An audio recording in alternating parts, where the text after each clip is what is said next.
first person who is able to answer correctly will be receiving a shout out later in the very end of the event.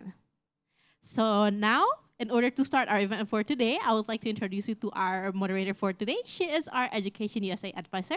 Please welcome Kak Mela Tupono.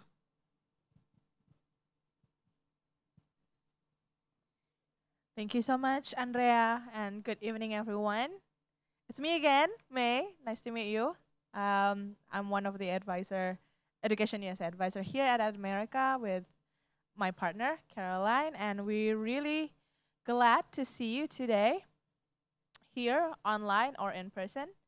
So thank you so much. So before we get to meet our wonderful speaker, Kelsey, I would like to introduce you a little to Education USA. So we are here so Education USA is a advising network from Education USA is an advising platform from U.S. Department of States, and we are here in Indonesia. We have several centers. There are 2 in Jakarta, 1 in Aceh, 1 in Malang, Surabaya, Makassar, and we're expanding to Medan and Pontianak. So if you guys want to see one of our advisors, we have 8 in totals. You guys can go to calendly.com/Education USA Indonesia or scan the barcode there, and then you can book a session with your advisors, any advisors that is available or like you feel fit to with, and then we can discuss so many things about your research to study in the United States. What school do you want to go to? What kind of scholarships there are provided for you, and any other informations that you need from us. We can also do a review for your essay or your CV or resume. And then we can also have these events like today. So today we're gonna have a wonderful topics about achieving your dreams through community college in the United States. And joined with us online, we're all the way from California, an international student recruiter from the Community Solution, Kelsey Green. Hi, Kelsey. Hello, everyone. Good evening or good morning for you. Early morning. Yes. All right, Kelsey, I know that you're going to do the presentation, so I'm giving the floor to you. Okay, perfect. Let me go ahead and share my screen. Give me just a moment. Thank you. Okay, so first off, I do apologize for some technical difficulty I'm having. My camera won't turn on for some reason, so I apologize. We may not be able to see me speaking, but my picture's there, and this is actually my second time presenting at your center, and I was able to visit in person just this last fall, so that was a great experience, and I'm really happy to be back with you all. So today's topic is achieving your dreams through community college in the US. And as May said, my name is Kelsey Green, and I'm the International Student Recruiter for the Community Solution, which is a system of 6 different universities. And I primarily recruit for Pacific Oaks College. I'd like to start with just a little bit more about myself. I have over 5 years of experience in international higher education, working in international admissions, international student recruitment, of course, and I've also taught English to speakers of other languages.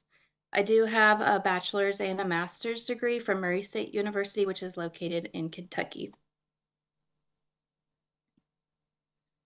Some of the topics that we'll be reviewing today are the pros and cons of community colleges, different CPT and OPT opportunities that you'll have even as a community college student, what the transfer process looks like, a few final tips for when it comes to searching for community colleges, and sharing a little bit specific information about community colleges and my university, Pacific Oaks College. So starting off, what is a community college? So community colleges are undergraduate institutions. They're typically 2-year programs that you'll have. You'll have an Associate of Arts and Associate of Science degrees. Some community colleges do have bachelor's programs, but it's only in select few programs. Typically, what you'll see mostly is those associate programs. As an international student, community colleges are your first stepping stone to your higher education journey in the US. So international students typically will go to a community college, and then you continue on to a bachelor's degree at a university. Typically, as international students, it's not just going to community college and that's your final stop. So usually you'll want to look ahead into the future as you're planning your future goals. Some of the benefits of community colleges, one of the biggest things is the affordability. Tuition at community colleges is much lower than at four-year institutions and institutions that offer doctoral programs. So there's a lot of great benefits to that. One, of course, you're saving a lot of money. And then also, you don't have to take out any loans. You don't have to be as stressed about finances. You have a little bit more freedom to kind of explore some different options. You can take some fun classes because they're more affordable. For example, when I went straight to university. I didn't attend a community college, and I had friends who went to a community college, and they were able to take extra fun classes like ballet and swimming and like dance classes, pottery, things like that, just that they wanted to do for fun to try to help them with their stress. But for me at university, those classes were far too expensive. And so I only took the classes in my degree program, and I had a lot less flexibility. Another thing is, like I mentioned, so for international students, sometimes you are able to take out loans either from your home country or from private financial institutions in the US, but you don't really need to do that if you start at a community college because the tuition is so low. Another thing that's great about community colleges is the flexibility of classes. There are often morning, afternoon, evening, and even weekend classes. So you have a lot of different schedules that you can create based on what's convenient for you. And typically community colleges are focused on career readiness, career preparation. So there's a more focus on skill building and working on competencies so that by the time you finish your associate's degree, you have a lot of skills that employers are looking for. Also, community colleges have typically small class sizes, which has a lot of great benefits as well. You get more attention from your faculty. You have more opportunities to ask questions in class. You don't get lost in the crowd. You can sort of make learning your own. It's also easier to make friends and form study groups with smaller class sizes. There's also transfer opportunities. Most community college will have transfer agreements, which I'll discuss a little bit more in depth throughout the presentation, but most community colleges have agreements such as 2+2 programs where you do 2 years at a community college, and then with a transfer agreement, you're able to finish the last 2 years as a bachelor's without taking any extra credits. There's also tag agreements, which is basically where a university has an agreement with the community college, which guarantees admissions as long as you meet the graduation requirements at the community college. Another great benefit of community colleges, they typically have lower admissions requirements. So if you did not do very well in high school and your high school grades will not get you into the university that you would like, you may be able to start at a community college, get really both classes, and then you'll meet the admissions requirements at the university that you're looking for. So they're a great way to build up your academic performance. So there are a few drawbacks to community colleges, but it just depends on how you look at them. One thing that you'll definitely see about community colleges is they typically are smaller institutions. So there is usually limited advising and student services on campus. So you may not get all the advice that you're looking for because there may be not very many staff members who can help you, or they may have less experience compared to larger institutions, but that's not always the case. There are some community colleges that are larger that do have those resources for students. Another thing is that there are fewer course and program offerings available at community colleges. So you may not find exactly the academic program that you're looking for, but usually you can find something that's general enough that you can transfer into a program that you're looking for. So, for example, if you are interested in a marketing program for your bachelor's, but a community college may just have a general business, then you should be able to start with the general business at the community college and still finish a marketing bachelor's degree at a university. So usually you'll find something, a program at a community college that's related enough for you to still transfer. But just keep in mind that there are some limited options, so just be patient as you're looking for those. Usually there's not on-campus housing at community colleges, so you may need to have a car or have a plan for public transportation. You may have to spend additional time researching apartments, finding roommates to help cut back on the cost, and those apartments may not be very close to the campus. But I kind of see on-campus housing, I don't necessarily see that as a pro for myself, just based on my own experience. I have lived on campus, and when I lived on campus, it was very expensive because it was close to my classes, but I had a lot less flexibility and independence, and it was so much more expensive. But when I moved off campus, I saved a lot of money. I lived with who I wanted to live with, and I had a lot more independence on the lifestyle that I wanted to have. So that's not necessarily a con of community colleges unless you really are looking for that on-campus housing. Like I said, community colleges are a little bit smaller. They tend to be, so there's not always as many student organizations and activities as you might see at a full four-year institution. But again, that's not always the case. Community colleges in the US are growing and there are more resources available, but just keep in mind that you might not get the same experience at a community college as you would at a university, but you just have to weigh what's important to you. You're going to be saving a lot of money.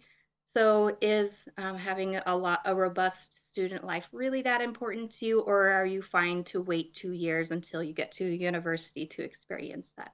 So it's really something that's up to you. So it doesn't necessarily impact your academic performance, whether or not there are student clubs and student sports and things like that. Community colleges often don't have large scholarships, but that's also because their tuition is very low. So you'll just have to think about that. So if you're looking for scholarships, just compare the tuition cost for a community college compared to a four-year university. There are sometimes limitations in credit transfer, but there are ways to plan for making the most out of your credits. So one thing that you'll want to consider if you're looking at a university that's on the East Coast US, maybe looking at a community college on the West Coast, it might be a little bit more difficult for those credits to transfer. So we'll talk a little bit more about the transfer process and how to make sure that more of your credits transfer in a little bit.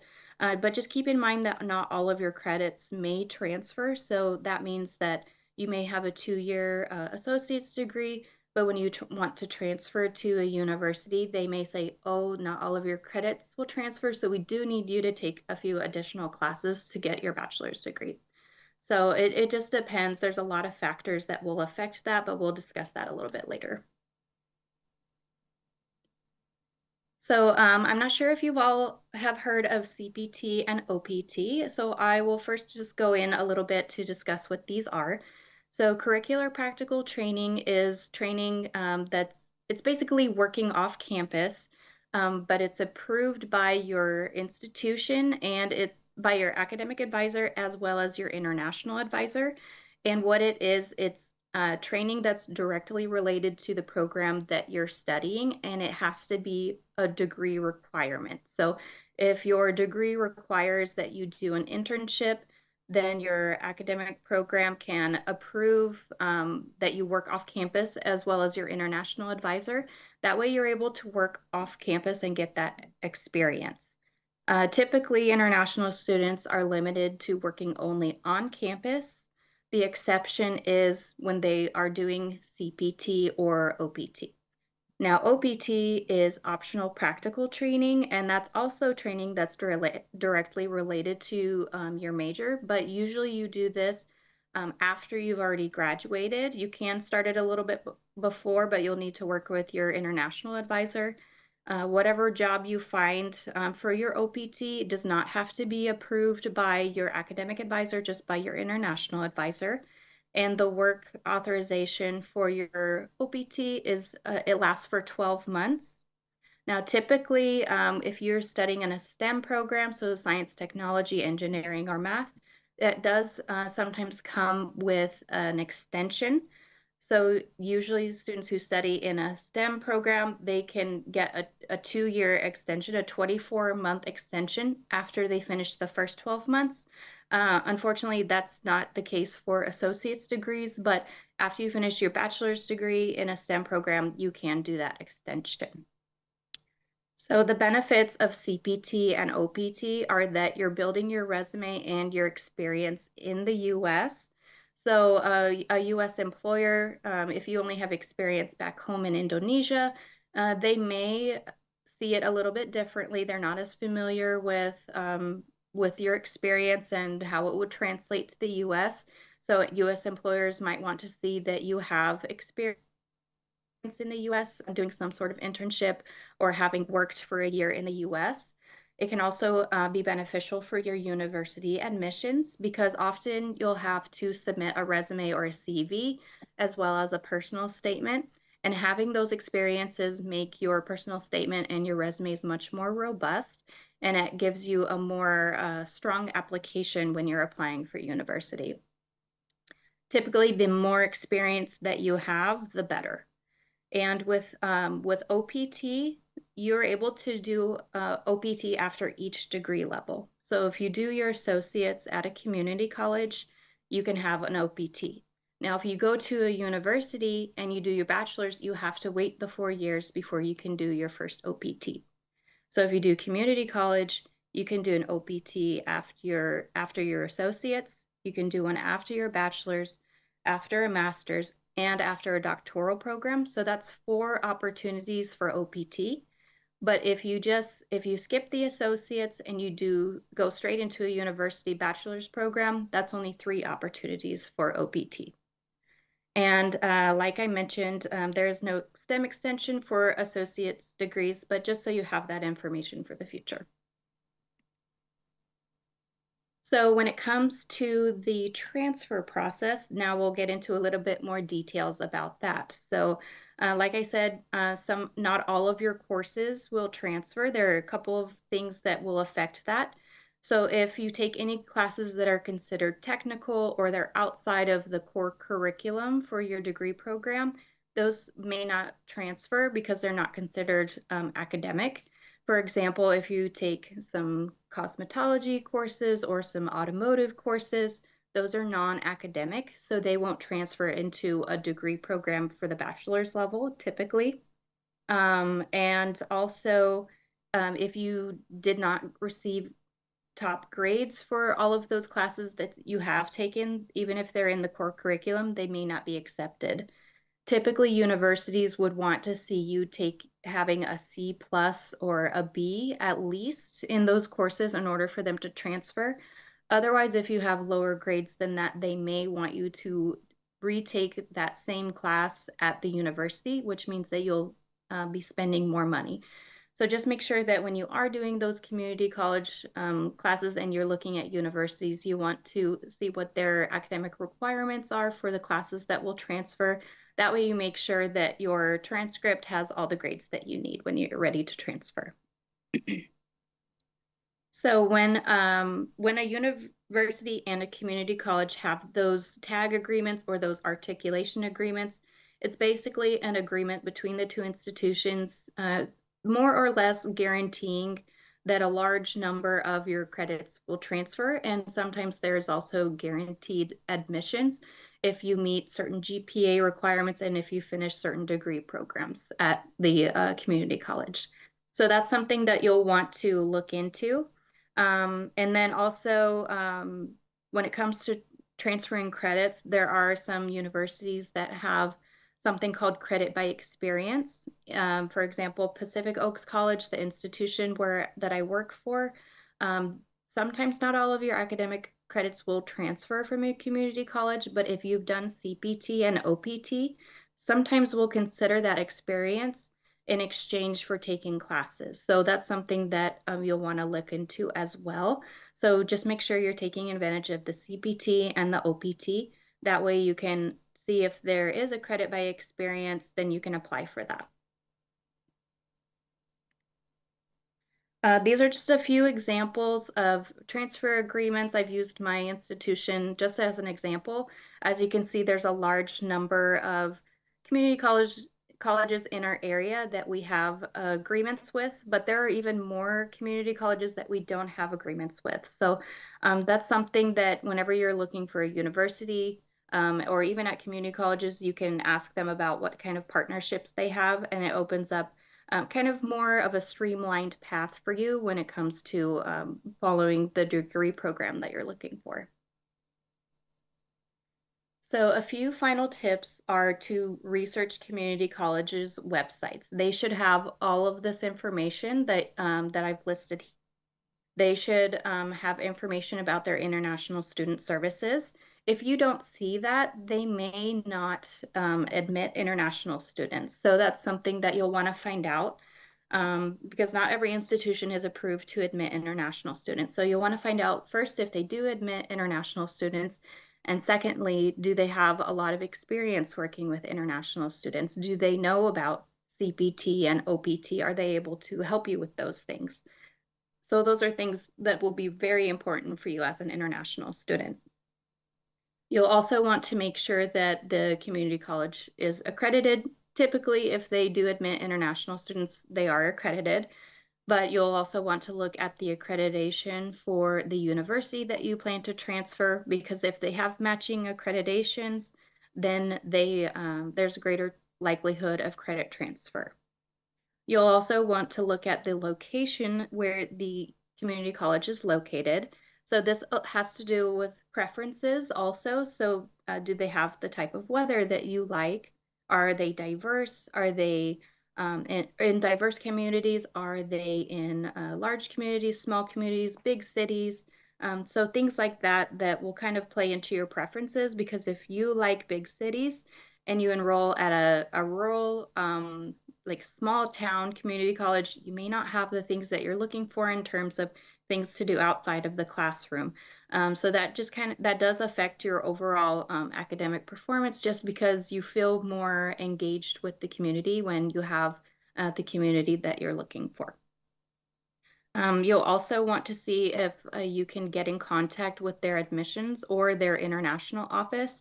See if you can try to schedule a consultation with their staff, either through email or a chat feature, a Zoom call, or a phone call. So if you're able to get in touch with them and they're able to help you that way, then that's a great sign that they have a lot of services so if you ever need help, they will be there for you. If it's hard to find their contact information for new students, then it's not always a bad sign, but it's not necessarily a good sign either. But you want to look for those community colleges that are very open and wanting to communicate with you. And like I mentioned, you want to check for their transfer agreements. You'll want to research their partner institutions. So who do they have agreements with, and are you interested in any of those universities that they have agreements with? And then you'll also want to see if you can find any international student reviews. So you can look on YouTube, TikTok, Instagram, Facebook, Twitter, which is now called X. You can look on all those resources. You can look on each of the institution's official social media pages, but you can also search by hashtags and keyword features to see what students are saying about that institution. Many institutions, many of when you go on to do your bachelor's degree, many institutions do have scholarships that are transfer eligible. So that means scholarships that specifically transfer students are eligible for. Sometimes scholarships are only available for first-time freshmen and things like that. So you want to make sure that whatever university you're looking for, that they're open to giving scholarships to transfer international students. So using my university as an example, we have our diversity scholarship, and that's awarded to all international students who meet our GPA requirement, whether they're transfer, online, or on campus as a first-time freshman or even our graduate students. And it covers about 50% of the tuition. So that's something that you'll want to look for as well. So I'll leave you with my contact information. Thank you so much for letting me share this information with you. If you have any questions at all, please feel free to reach out. Thank you, Kelsey. That was a very informative presentation from you. It was really interesting to know more about community colleges. So before I throw some opportunities for our audience to ask questions, I would like to probably have a little discussion or like, more I would like to ask questions from you. So as Sure. we know that community colleges are typically smaller than universities, and the number of students are probably not as many as students they have in the university. But how Mhm. how many percent of the international students do you usually have in community college or in your community college? So that's a great question. So what I've seen is it varies on the size of the community college. I've seen the smaller community colleges where they may have only 2,000 students and they will have maybe at most 10 international students. But I also have seen very large scale community colleges like the Houston Community College. They have, I think, over 20 branches for their community college. And I want to say it's close to 25 or 30% of those students are international. So that is still quite a lot of numbers, I believe, if we go up to like Yes, 25%. So yes. I was wondering how these international students usually adjust with, as they are coming from different countries, and they are still quite young, rather than like students in, say, a graduate degree. So, and it's probably also the first time they travel abroad. So, how do you usually students in the community college adjust with their life in the United States as well as their education? Okay, that's a great question. So usually for international students who are coming, I recommend to go to larger cities with very diverse campuses because typically you'll find other students from your country. Now, if you choose a community college in the middle of nowhere, you're gonna feel more isolated. So I would recommend to research what kind of communities are not just on campus, but in the surrounding area, because there are large international communities off campus as well, even if they're not students. Another thing that you can do is get one of your friends to go with you. So if you have a friend who's interested in studying in the US, they're that have similar interests, and you're able to find good universities or community colleges that fit both your interests, come at the same time. That way you at least have each other. You have someone from back home who can help you. All right, that sounds great. So probably our audience here or online, if you guys have any questions, just please raise your hand and um, state your name, and then we can also get some more questions from our social media. Any questions from here? If not, we have one question from our Instagram from Okay. Farid. A few questions from Instagram. You're popular, I can see.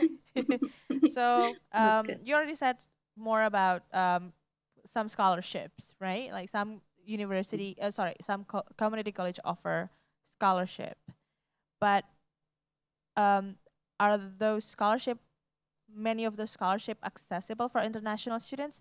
And what usually are the requirements to get that scholarship? So what I've seen at community colleges, the scholarships are pretty limited just because of the low tuition. I have seen also that some of the scholarships tend to go to students who went to certain high schools in the US, or um, sometimes it may be federally funded scholarships, which in that case, international students would not be eligible. So I would say just make sure that you ask that from the financial aid office because every community college is so different. Every institution does financial aid and institutional scholarships so differently. It's a little bit difficult to speak on that just because my limited experience with certain community colleges may not apply to all of the community colleges out there. There are so many. So I would just say make sure that if it's not written clearly on the community college website, get in touch with their financial aid office or their international student office and see if they can provide some more information. They may be able to also provide some additional tips for how to make your scholarship application stronger. Awesome. So it's always go back to the community college admissions office, Yes. right? Yes. Okay. Yes. Well, you also mentioned about the requirements to get into the community college. Can you explain to us, as an international students, what do they need to prepare if they want to apply to a community college? Okay, so one thing that will be very important is your high school transcripts. You'll want to make sure that you have your entire high school experience. So not just any senior secondary, you want junior secondary years as well. So it'll need to be all 4 years of your high school. It needs to clearly say that you've graduated. You'll also want to have a resume. I know as high school students, you may not have very much experience, but you can also add things like any student organizations that you have been part of, athletics that you've been a part of as well as any volunteer experience.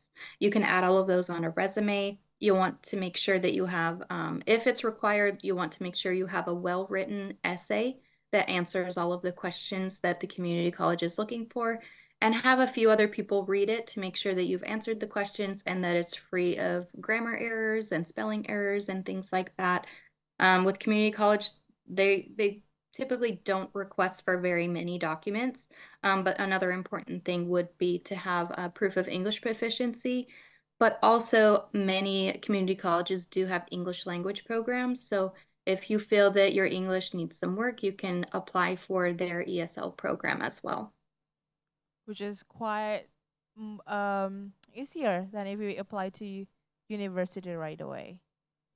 Yes, you can actually, depending on the institution, you can apply for both the ESL program and the community college admissions as well. But you can also do just the English program, and then even from there, you can often go off to a 4-year university. It just depends on which route you want to take.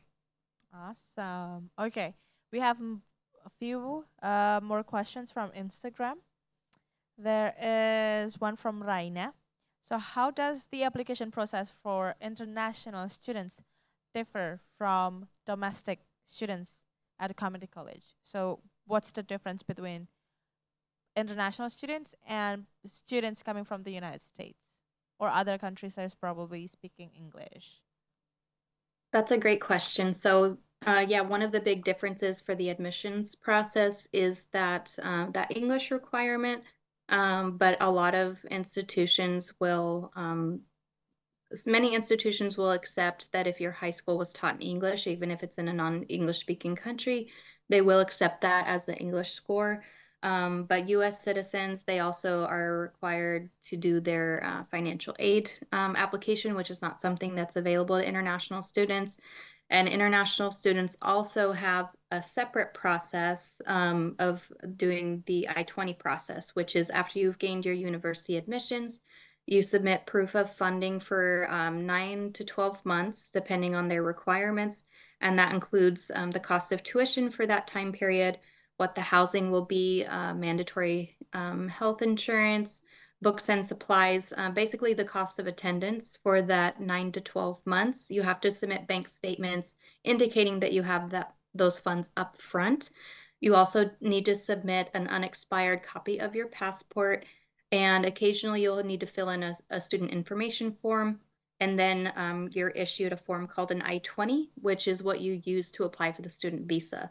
So it's much easier for US citizens. They don't have that separate process with the bank statements and the I-20.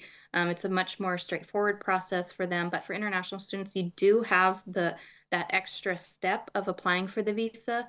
So that's why it's really important that you want to make sure that there's an international student services that's willing to communicate with you on campus, because they'll be able to help you with any questions that you have throughout that process. But if you're applying for an institution that doesn't have that kind of care for international students, you're kind of doing it on your own and you're not able to get as many answers to your questions. Of course, you have Ad America to help you with those questions as well. But you'll want to make sure that you're also getting feedback from the institution you're applying for. Awesome. Okay, more question from Instagram from Darian. So, what types of programs and degrees are commonly offered at community college? And is it different from regular universities? So it can be very different. There's a wide range that I've seen. There are some community colleges that offer really interesting programs from arts to technical. Often at community colleges, you will see a lot of the more technical programs like working with like refrigerators and those cosmetology classes, pottery, arts. But then for the smaller institutions, those community colleges, they will tend to have a lot of those technical programs, but they'll have things like a general arts, general business, more general programs. But then when you do a 4-year institution, they do tend to be a little bit more specific. But some students go to community college just to get their general education, and then they specify more at the bachelor's and then the master's level. Awesome. Maybe I have a few more questions regarding being a student at the community college. So that it's only 2 years before, if you have the option to transfer, so it's gonna be more than 2 years, right? Yes. So what is do the students at the community college feel missing out from, or like different from spending the life at the universities right away? And what do you usually happen? So I think again, a lot of it depends on which community college you go to. So I've visited quite a few community colleges on the West Coast, like in Washington and California, and I've seen that the students are very lively. They seem like they're having a lot of fun, but you can also tell that their priorities might be a little bit different from students who are going to those 4-year institutions, because there is a different feel on campus. I wouldn't say that you're necessarily missing out, though. I think you're actually getting something beneficial that students who study straight at the 4-year universities that they're actually missing out on. So you get kind of the best of both worlds when you start at a community college and then transfer to a bachelor's program. So it actually still can be fun. Yes, absolutely. And you do get that additional OPT opportunity as well that I mentioned too. Awesome. So I know that after graduating community college, students had the associate degree, and Mhm. if they do not choose to transfer to university, is it possible for them to get a job or find a job with that degree, or especially for international students? So that also depends on what kind of experience that they had while they were doing their associates. Did they do CPT as well as their OPT? After you graduate, you do get that OPT opportunity, but a lot of institutions and workplaces, sorry, not institutions, a lot of workplaces in the US, what I've seen, if you do want to work in certain industries, they do require a bachelor's at minimum. So a lot of times with just an associate's, you may not get as good pay. That's not always the case. But depending on what kind of career plan you have, you'll want to make sure and check to see if a bachelor's degree is the minimum.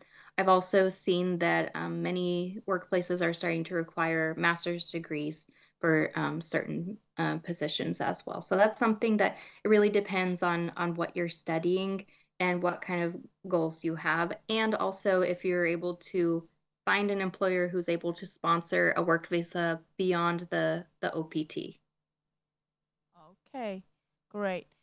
Maybe I want to ask more about the transfer process after you Okay, finish sure. the 2 years in community college and go to the university. How long do you how long this process usually last?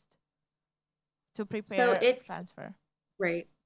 So it depends. If you transfer from after the spring semester, you have all summer to get everything in order. And typically, depends on which university you're transferring to and what their staff load is and their workload is like.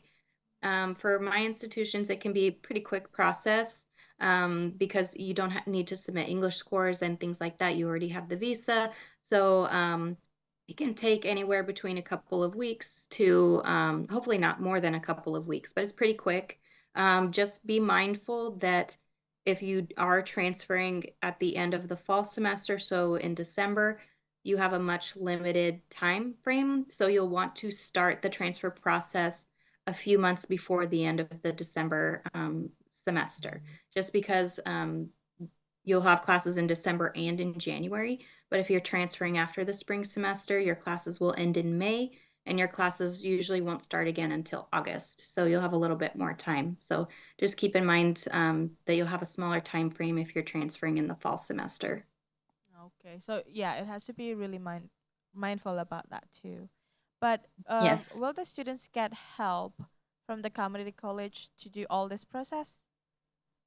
They should. So if they do have that great international student services, they should have help with that process, but it's kind of an equal process between the institution, the four-year institution and the community college, because typically the international student has to apply and be admitted to the four-year institution, and then they bring their admissions letter back to the community college. There's a transfer form that is filled out and both institutions need to sign it, and then the immigration record of the student is released from the community college to the four-year institution. So it's a lot of kind of back and forth, a lot of kind of equal communication on that. So you'll want to make sure that you have help at both institutions for that process.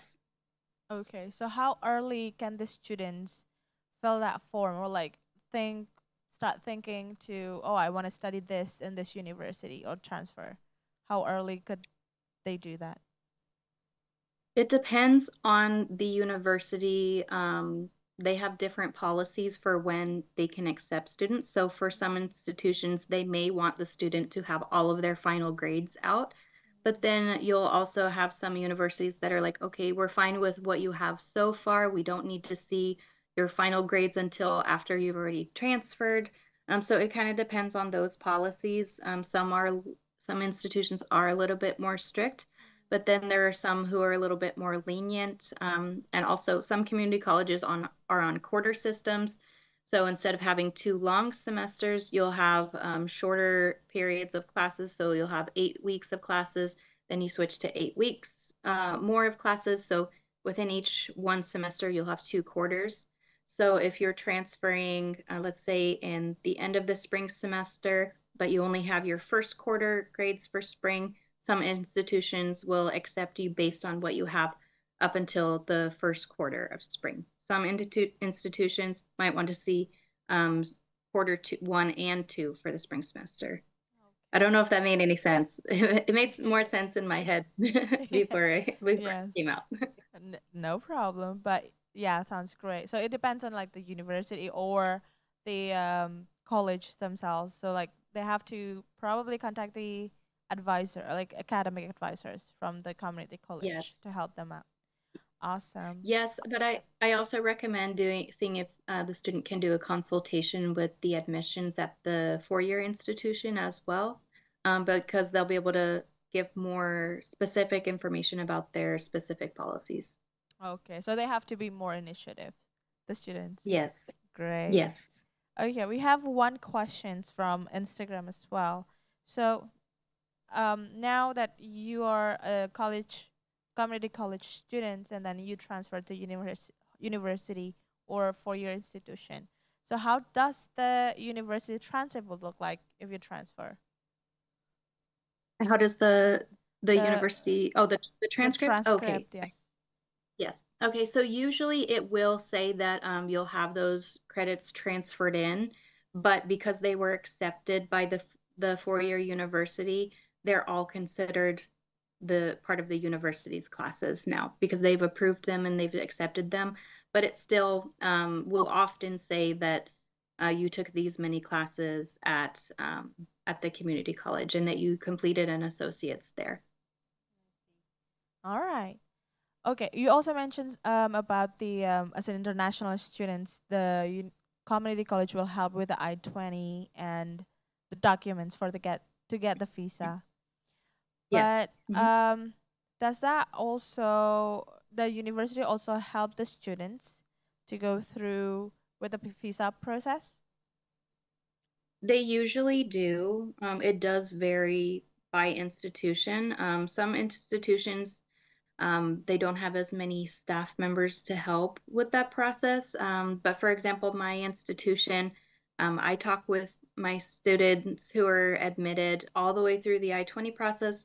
I check in with them before they get their visa. I check with them the day that they're applying for their visa. And then the next day, I ask, how did it go? So it depends. Some universities like Pacific Oaks College were very involved with the process just to make sure that you have your paperwork in order, that you are feeling well emotionally and mentally before you go for your interview. That's not the case for every university, though. And so that's why it's really important to look into those experiences from current and past international students, like looking at those reviews on social media from international students who studied there, because they'll be able to tell you what their experiences were. Because you can look at an institution's website, it all looks amazing, but that may not be the actual process that you experience. So you'll just want to kind of keep in mind, take what you're seeing on websites with a grain of salt. Just really look for those experiences from other international students and ask the admissions office what their process is usually like when it comes to the I-20 process. Awesome.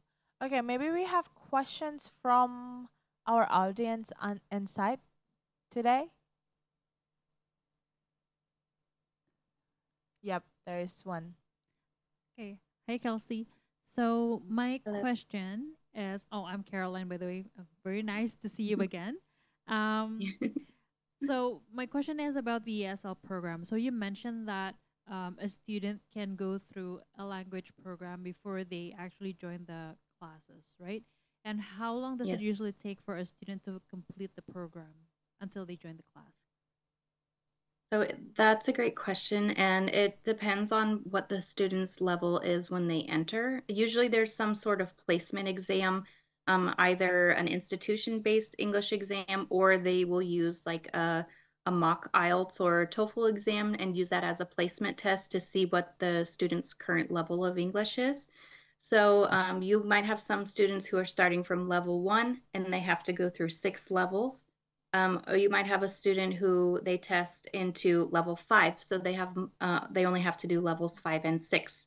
So it's more dependent on the student how long that takes. But say if you're starting from level 1 and you have to go through the 6 levels, it can take a year and a half, 2 years, depending on the curriculum of the institution and their program.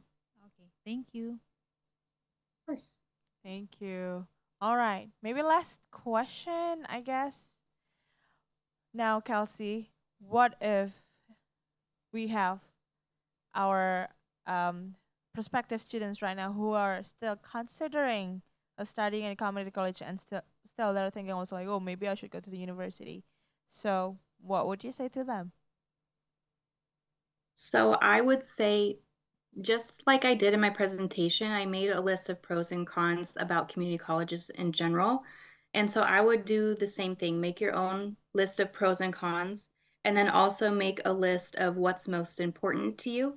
So if student life is, and like organizations, if that's top priority for you, maybe it's not the best fit. But if you're looking for the affordability, and if you're looking for more opportunities for work like OPT, then you'll want to put those at the top of your list. So you'll just kind of want to weigh those options. That would be a good starting point, I would say. Awesome. So always research the options and make the decisions wisely. Yes, Thank absolutely. you. Thank you, Kelsey. I had a wonderful discussion today. I got a lot of information about community college, and I hope that could help our prospective students to study in the United States through community college. Thank you so much, Kelsey. Thank you. Thank you for having me again. Yes. I will give it back to Andrea. Thank you. Okay, thank you so much everyone for tuning in today. Thank you so much Kame and thank you so much Kelsey for the very interesting discussion today. And earlier before I started this event, I asked a little trivia question, which was what was the first community college in the United States? And the answer is Joliet Junior College. Congratulations to Jung6998 from Instagram for answering the question correctly. And if you enjoyed our event today, please check out our Instagram, Twitter, Facebook at ATMerica for more updates from us. And please consider subscribing to our newsletter and YouTube channel as well. And with that, we have reached the very end of the session, everyone. Thank you so much for tuning in and see you at the next ATMerica event. Bye-bye.